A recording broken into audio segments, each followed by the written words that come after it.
ನಮಸ್ಕಾರ. ಮರಳಿ ಅರಿಳಿನ ಇಂದಿನ ಸಂಚಿಕೆಯಲ್ಲಿ ಹಿರಿಯರಲ್ಲಿ ಬರುವಂತಹ ಇನ್ನೊಂದು ಸಾಮಾನ್ಯವಾದ ತೊಂದರೆ ಅಂದ್ರೆ ಮೂತ್ರ ವಿಸರ್ಜನೆಯ ತೊಂದರೆಗಳ ಬಗ್ಗೆ ತಿಳ್ಕೊಳ್ಳೋಣ. ಗಂಡಸರಲ್ಲಿ ಒಂಥರ ಮೂತ್ರ ತೊಂದರೆಗಳಾದ್ರೆ ಹೆಂಗಸರಲ್ಲಿ ಇನ್ನೊಂದು ರೀತಿ ತೊಂದರೆಗಳು ವಯಸ್ಸಾದ ಮೇಲೆ ಸ್ಟಾರ್ಟ್ ಆಗ್ತವೆ.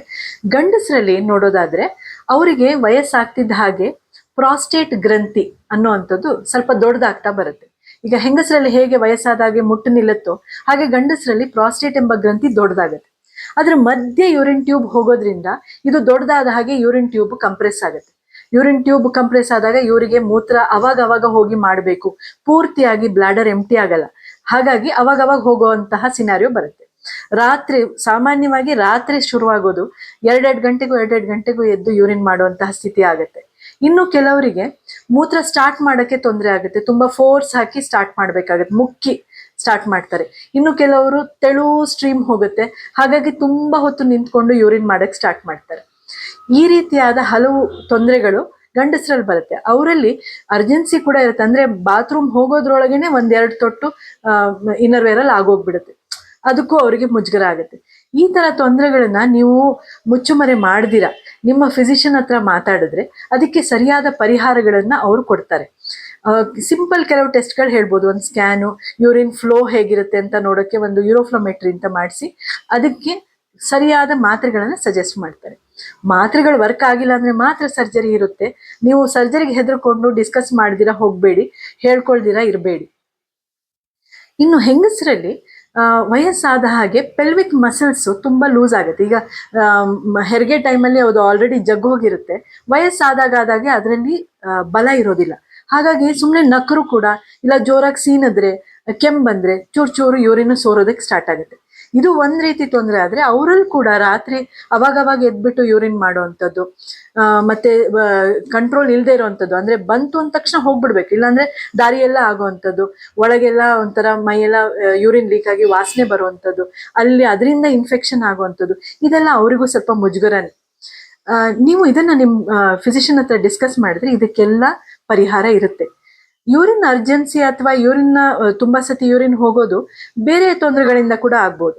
ಸೋಂಕಿನಿಂದ ಅಂದ್ರೆ ಇನ್ಫೆಕ್ಷನ್ ಇಂದ ಕೂಡ ನಿಮ್ಗೆ ಯೂರಿನ್ ಅವಾಗ ಹೋಗ್ಬೋದು, ಯೂರಿನ್ ಸ್ಮೆಲ್ ಬರ್ಬೋದು, ಮತ್ತೆ ಯೂರಿನ್ ಹೋಗುವಾಗ ಉರಿ ಬರ್ಬೋದು. ಇದನ್ನ ಕೂಡ ನೀವು ತಡ ಮಾಡಿದಿರಾ ನಿಮ್ ಡಾಕ್ಟರ್ ಹತ್ರ ಹೇಳ್ಕೋಬೇಕು. ಇನ್ನೊಂದು, ಶುಗರ್ ಕಂಟ್ರೋಲ್ ಇಲ್ಲದೆ ಇದ್ರೆ ಕೂಡ ಯೂರಿನ್ ಅವಾಗ ಹೋಗುವಂತಹ ಪರಿಸ್ಥಿತಿ ಬರುತ್ತೆ. ಅದರಿಂದ ಅದಕ್ಕೂ ಕೂಡ ಶುಗರ್ ಟೆಸ್ಟ್ ಮಾಡಿಸ್ಕೊಂಡು ನಿಮ್ ಡಾಕ್ಟರ್ ಹತ್ರ ಹೋಗಿ ನೋಡಿ. ಇನ್ನು ಕೆಲವು ಸತಿ ನಾವು ಮಾತ್ರೆಗಳು ಹಾಕಿರ್ತೀವಿ ಯೂರಿನ್ ಜಾಸ್ತಿ ಹೋಗೋ ಹಾಗೆ, ಅದರಲ್ಲಿ ಕೂಡ ನಿಮ್ಗೆ ತೊಂದರೆ ಆಗ್ಬೋದು. ಅದನ್ನ ಸರಿಯಾದ ಟೈಮಿಗೆ ತಗೊಳ್ದೆ ಹೋದ್ರೆ ಅದು ಕೂಡ ನಿಮ್ಗೆ ತೊಂದರೆ ಕಾರಣ ಆಗ್ಬೋದು. ನಿಮ್ ಫಿಸಿಷಿಯನ್ ಹತ್ರ ಇದನ್ನ ಕೂತ್ಕೊಂಡು ಡಿಸ್ಕಸ್ ಮಾಡಿ ಅವ್ರು ನಿಮ್ಗೆ ಪರಿಹಾರ ಖಂಡಿತವಾಗೂ ಕೊಡ್ತಾರೆ. ಎಷ್ಟೋ ಸತಿ ಈ ಯೂರಿನ್ ತೊಂದರೆಯಿಂದ ನೀವು ನಿಮ್ ಸೋಷಿಯಲ್ ಆಕ್ಟಿವಿಟಿನೆಲ್ಲ ಲಿಮಿಟ್ ಮಾಡ್ಕೊಂಡ್ಬಿಡ್ತೀರಾ. ಫ್ರೆಂಡ್ಸ್ ಮನೆಗೆ ಹೋಗಲ್ಲ, ಎಲ್ಲೂ ಟ್ರಾವೆಲ್ ಮಾಡಲ್ಲ. ಅಯ್ಯೋ ನನ್ಗೆ ಹೆಂಗೆ ಹೇಳೋದು, ಹೆಂಗೆ ಯೂರಿನಿಗೆ ನಿಲ್ಸಿ ಅಂತ ಹೇಗೆ ಹೇಳೋದು, ಟ್ರಾವೆಲ್ ಎಲ್ಲಾದ್ರೂ ಕೂತ್ಕೋಬೇಕು, ಪಿಕ್ಚರ್ಗೆ ಹೋಗೋದಕ್ಕೆ ಕಷ್ಟ, ನಾಟಕಗಳಿಗೆ ಹೋಗೋದಕ್ಕೆ ಕಷ್ಟ, ಸೋಷಿಯಲೈಸೇಷನ್ ತುಂಬಾ ಕಮ್ಮಿ ಆಗ್ಬಿಡುತ್ತೆ ಈ ಯೂರಿನ್ ತೊಂದರೆಯಿಂದ. ಇದಕ್ಕೆ ಪರಿಹಾರ ಕಂಡ್ಕೊಳ್ಳಿ. ಮತ್ತೆ ಡೈಪರ್ ಎಲ್ಲ ಯೂಸ್ ಮಾಡೋದಕ್ಕೆ ಮುಜುಗರ ಪಟ್ಕೋಬೇಡಿ. ಅಯ್ಯೋ ಅದನ್ನ ನಾವೆಲ್ಲ ಹೆಂಗ್ ಹಾಕೊಳ್ಳೋದು ಅಂತ ಮುಜುಗರ ಪಟ್ಕೋಬೇಡಿ. ಇದರಿಂದ ನಿಮ್ಗೆ ಸುಲಭವಾಗತ್ತೆ ಅಂತಂದ್ರೆ ಡೈಪರ್ ಯೂಸ್ ಅನ್ನೆಲ್ಲ ಮಾಡ್ಕೊಳ್ಳಿ. ಇದರಿಂದ ನೀವು ಮುಜುಗರ ಪಟ್ಕೊಳ್ಳೋ ಅಂತದ್ದು ಏನೂ ಇಲ್ಲ. ಸೋಷಿಯಲ್ ಆಕ್ಟಿವಿಟಿನ ನೀವು ಹಾಗೆ ಮುಂದುವರ್ಸ್ಕೋಬಹುದು. ಟ್ರಾವೆಲ್ ಮಾಡ್ಬೇಕು, ಓವರ್ ನೈಟ್ ಟ್ರಾವೆಲ್ ಮಾಡ್ಬೇಕು, ಅವ್ರು ನಿಲ್ಸದೆ ಹೋದ್ರೆ ಏನ್ ಮಾಡೋದು, ಟ್ರೈನ್ ಇಲ್ಲ ಅಂತಂದ್ರೆ ನೀವು ಅವಾಗ ಡೈಪರ್ ಎಲ್ಲ ಹಾಕೊಂಡು ಹೋಗಿ. ಸೊ ನೀವು ಈವನ್ ಎಲ್ಲಾದ್ರೂ ಹೊರಗೆ ಹೋದಾಗ ತೊಂದರೆ ಆಗತ್ತೆ, ಲೀಕ್ ಆಗುತ್ತೆ, ಸ್ಮೆಲ್ ಬರುತ್ತೆ ಅಂತೆಲ್ಲ ಮುಜುಗರ ಪಟ್ಕೊಳ್ಳೋದಾದ್ರೆ ನೀವು ಡೈಪರ್ ಬಳಕೆನೆಲ್ಲ ಮಾಡಿ. ಮತ್ತೆ ಈ ಸ್ಟ್ರೆಸ್ ಇನ್ಕಾಂಟಿನೆನ್ಸ್ ಅಥವಾ ನಕ್ಕಾಗ, ಸೀನ್ದಾಗ, ಕೆಮ್ದಾಗ ಬರುವಂತಹ ಯೂರಿನ್ ಲೀಕ್ ಏನಾಗುತ್ತೆ, ಇದನ್ನ ಪ್ರಿವೆಂಟ್ ಮಾಡೋದಕ್ಕೆ ಅಶ್ವಿನಿ ಮುದ್ರೆ ಅಥವಾ ಕೆಗಲ್ಸ್ ಎಕ್ಸಸೈಸ್ ಅನ್ನೋದನ್ನ ನೀವು ಮಾಡ್ಕೊಳ್ಳೋದು ಹೇಗೆ ಅಂತಂದ್ರೆ, ನೀವು ಯೂರಿನ್ ಪಾಸ್ ಮಾಡೋ ಜಾಗ ಮತ್ತೆ ಕಕ್ಕಸ್ ಹೋಗೋ ಜಾಗ ಎರಡನ್ನೂ ಟೈಟ್ ಮಾಡಿ ಇಟ್ಕೋಬೇಕು.